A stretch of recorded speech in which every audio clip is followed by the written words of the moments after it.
Hey guys, in this video we're going to take a look at how you can find the forgotten Wi-Fi password on the iPhone 15 series.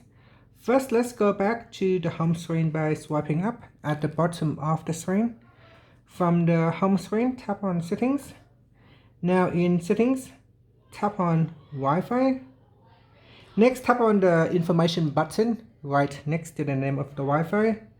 And from here, tap on password, and here you'll be able to see the Wi-Fi password. You can tap on the copy button, and that will copy to the clipboard, and you can then share that password with your friend, your family members.